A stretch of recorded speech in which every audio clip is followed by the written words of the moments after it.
Siema, cześć. To będzie taki super szybki odcinek, no nie mam czasu i tak samo to wyjaśnię to, dlaczego długo mi nie było. Składa też na razie, no kłada ogólnie teraz też nie miałem za bardzo czasu robić, więc stoi. Coś tam podubałem przy elektryce, ale to zrobię odcinek o tym, więc nie będę się tam za bardzo na tym rozgadywał. Tu pewnie już widzicie przesyłkę z Gmoto, co sobie zamówiłem, ale to tak samo będzie w najbliższym odcinku.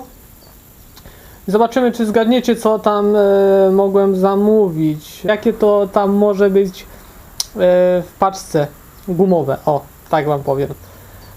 Dobra, może zgadniecie. Jak zgadniecie, jakie to są te dwie gumówki, to przypnę wam serduszko. Dobra, koniec. O tej paczce będzie w następnym odcinku. Mam nadzieję, jak najszybciej zrobię go. I dzisiaj na życzenie zrobię odcinek, bo chyba już rozwiązałem, jak to wam powiedzieć, problem z zaciskami u nas w pitach. Przez co nam się te zaciski przycierają i dlaczego ogólnie te klocki tak szybko schodzą. Myślę, że rozwiązałem i możecie tak zrobić u siebie. I mam nadzieję, że to będzie działać i już wam te klocki będą trzymać długo, a nie schodzić jak, nie powiem co, jak masło, kurde. Jak masło. Po prostu od niehamowania po prostu schodzi do zera. Tym się tu nie sugerujcie, bo ktoś założył, to jest zacisk z mojego pita. Ktoś miał właśnie, założył wcześniej za małą tarczę i dlatego tak klocek zeszedł. Dobra. Dlaczego? To jest tylko i wyłącznie wina jedna. Wina prowadnic.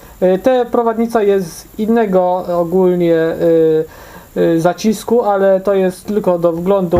Ta jest te obydwie prowadnice są właśnie z tego mojego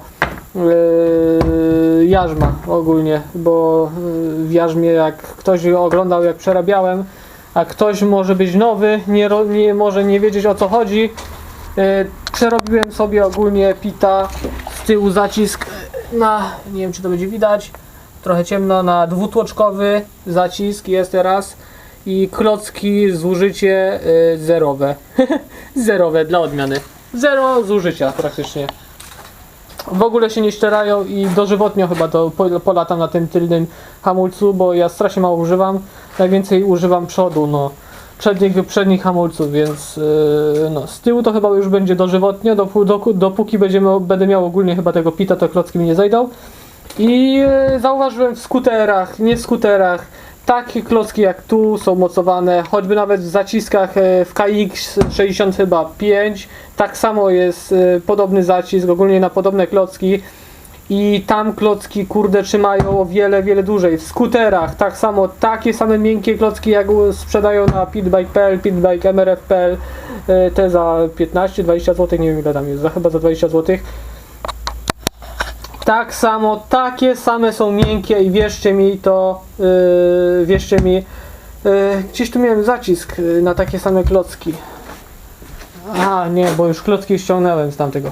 To wam nie pokażę, ale tak samo, praktycznie zerowe zużycie. Ktoś na tym jeździł bardzo długo, no i jemu jakoś te klocki nie schodziły, a u nas w pitach schodziły, więc siadłem, pogłówkowałem. To, że założyłem większy ogólnie zacisk z tyłu, to się tym nie sugerujcie, bo ogólnie on będzie mi potrzebny do przyszłych projektów, jakie tam sobie wymyśliłem. To potrzebny mi jest większy zacisk ogólnie z tyłu. Ale tym się nie sugerujcie, że zmieniłem, bo po tej aranżacji prawdopodobnie nie testowałem jeszcze tego, przyznam się, jeszcze tego nie testowałem, ale podczas przerabiania zauważyłem właśnie, jaka jest różnica w zacisku speedbike'a, na przykład RC, a jaka jest różnica między zaciskiem na przykład skutera. Dobra, przechodzimy do sedna. Przez co to jest spowodowane? Ustawię sobie kamereczkę, żeby nie trzymać je w rękach. Jest to spowodowane tym, iż owszem, jedna prowadnica, chociaż nie do końca, ale jest, jak tu możecie zobaczyć, nie ma fokusu w kamerce, więc będzie to ciężko. Jest tak zniwelowana, można powiedzieć, nie? Ale za to druga prowadnica jest kurwa, nie wiem, chyba brakło tym, co produkowali te zaciski, brakło chyba tarczy czy co, że ta druga prowadnica jest pod kątem 90 stopni ścięta. I to jest naprawdę, mogę wam powiedzieć, niewybaczalne i choćby nawet nie wiadomo ile smaru się da, to po pewnym czasie będzie skrobać ta ścianka tu od góry. Ta górna ścianka będzie skrobać, ona jest naprawdę ostra. I po prostu będzie trzeć, bo z jednej strony zacisk chodzi równo, a z drugiej strony się będzie ciężej chodzi. I dlatego wtedy nam wygina bardziej do boku na jarzmie i przycina się. Po prostu przycina się przez to właśnie, że z jednej strony jest dobry, można powiedzieć dobra prowadnica, a z drugiej strony jest chujowa. Tu mamy dla odmiany właśnie z zacisku chińskiego taka sama prowadnica jak ta, co wam pokazałem, że jest chujowo zrobiona. Jasny pieron. Tutaj jakoś starczyło. I zniwelowali. Zniwelowali właśnie tą ostrą krawędź tutaj. No i przez to właśnie przez to, że zniwelowali to tutaj krawędź, a u nas nie zniwelowali, jest taka totalna różnica w zużyciu klocków. Co ja wam proponuję? Proponuję wam wziąć jakiś papierek ścierny, ale to będzie długo, ale najlepiej szlifierkę i zaokrąglić czubek. Zaokrąglić i jak najmniejszym, po prostu wypolerować. Nie mówię o całym, ogólnie tutaj, jak macie oczywiście zardzewiałe, to najlepiej to przepolerować, ale najważniejsze jest zaokrąglić, wypolerować ten czubek tutaj od góry. I wtedy wam zacisk, mogę powiedzieć, potem to nasmarować smarem grafitowym, albo smarem miedzianym, albo jakimś specjalnym smarem do zacisków, w sensie, żeby wam się nie zapiekało, bo tutaj od hamowania się robi temperatura dość spora czasem, jak się jedzie chwilę na hamulcu i po prostu jak wysmarujecie to zwykłym smarem EUT, taki, no, mogę, nie wiem, zielony, złoty, taki kolor jest taki smar EUT, to po prostu od temperatury on się robi woda i nie spełnia swojej powinności. Dlatego właśnie zalecam wam wysmarowanie to jakimś smarem miedzianym albo grafitowym. Jakimś na wyższe temperatury odpornym. Dobra. To ja teraz to przeszlifuję. Przeszlifuję wam, pokażę wam, szlifnę ładnie papierkiem. No nie mam jak wam to pokazać na motorze, bo u mnie już akurat nie mam możliwości założenia tego zacisku z powrotem, że to będzie na 100%. Ja mogę powiedzieć, że na 100% o wiele, wiele lepiej chodziło niż dotychczas. Więc widzimy się po krótkiej przerwie. Ja sobie podłączę szlifierkę albo dobra, najlepiej wyszlifuję, bo to chyba nawet nie musicie oglądać, jak ja to robię, bo będzie krótszy przynajmniej odcinek. To poczekajcie moment, zeszlifuję tutaj czubek i pokażę wam, jak to powinno wyglądać. No i dobra, zeszlifowałem czubek, już nie jest ostry. Oczywiście nie musimy tego nie wiadomo ile ścinać, wystarczy ten czubek zaokrąglić, żeby nie było tej ostrej krawędzi i po prostu tutaj jakimś drobnym papierkiem, nie wiem, ja to zrobiłem na szybkości, ale jak ja bym to robił do motoru, to bym to zrobił o wiele, wiele dokładniej, wziąć i po prostu zaokrąglić to dobrze. Tak samo tą prowadnicę, jak macie zardzewiałą albo coś, jak u mnie na przykład jest, to wziąć jakiś drobny papierek i przeczyścić to po prostu, żeby też to nie zebrać nie wiadomo ile ogólnie tego materiału z tego, bo to jest prowadnica i żeby to znowu tak nie latało luźno, ale żeby kurde no, żeby było po prostu nie było, jakby to wytłumaczyć, żeby ogólnie ślizgało się to, nie? Nie zacinało się na tej rdzy, na tym wszystkim, nie? O, już jest o wiele, wiele lepiej. Nie wiem, czy to widać, muszę sobie podłączyć. No. I tak samo już jest zaokrąglone praktycznie jak w tym, nawet troszeczkę za mało ściąłem, no ale troszeczkę można też więcej i to ładnie, drobnym papierkiem, żeby to jako tako wyglądało i gwarantuję wam właśnie, że to wam pomoże. Tak samo potem jak już będziecie mieć tu ściągnięte, tak samo tutaj śrubokręcikiem w tym akurat z tej strony najlepiej podubać i jak tam się wam jakieś błoto uzbierało albo coś, żeby ten zacisk, ta prowadnica też jakoś kurde chodziła w tym, nie?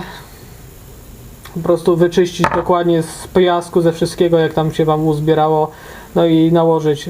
Do tej gumowej nie radziłbym już śrubokrętem ściurać, żeby tego nie uszkodzić, nie? U mnie jest uszkodzona gumka, ale ogólnie żeby jej nie uszkodzić, to też ta prowadnica będzie lepiej chodzić ogólnie w niej, nie? bo nie będzie wody, w błoto się nic nie będzie dostawać po prostu. No i nasmarować tym smarem grafitowym albo miedzianym i tyle, no. Jak wam pomogło, jak wam to pomogło, to udostępniajcie ten filmik, możecie napisać w komentarzu, że frazę, że pomogło i ogólnie, żebym wiedział, że ogólnie daje to coś. No u siebie, jak mówiłem, nie zdążyłem przetestować. Na 80, na 90% to będzie właśnie wina tej właśnie ogólnie szpilki, no prowadnicy tej będzie to wina. Obydwie, z jedną i drugą radziłbym tak zaokrąglić jak najbardziej do okrągła, żeby nie było tych ostrych krawędzi od góry.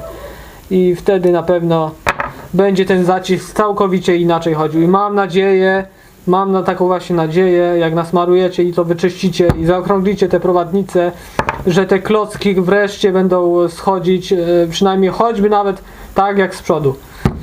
Z przodu tak samo możecie, jak kiedy byście robili przy zaciskach, skontrolować, bo jeszcze u siebie nie rozbierałem i sprawdzić, ale tam raczej też były chyba zaokrąglone już te czubki od tego, ale też jak już widzicie jakieś ostrzejsze krawędzie, też można sporadycznie właśnie przeszlifować, żeby było jak najgładsze te czubki, zaokrąglić ogólnie te czubki przy tych prowadnicach i wtedy naprawdę powinno to wszystko hulać o wiele, wiele lepiej, pracować na tych prowadnicach.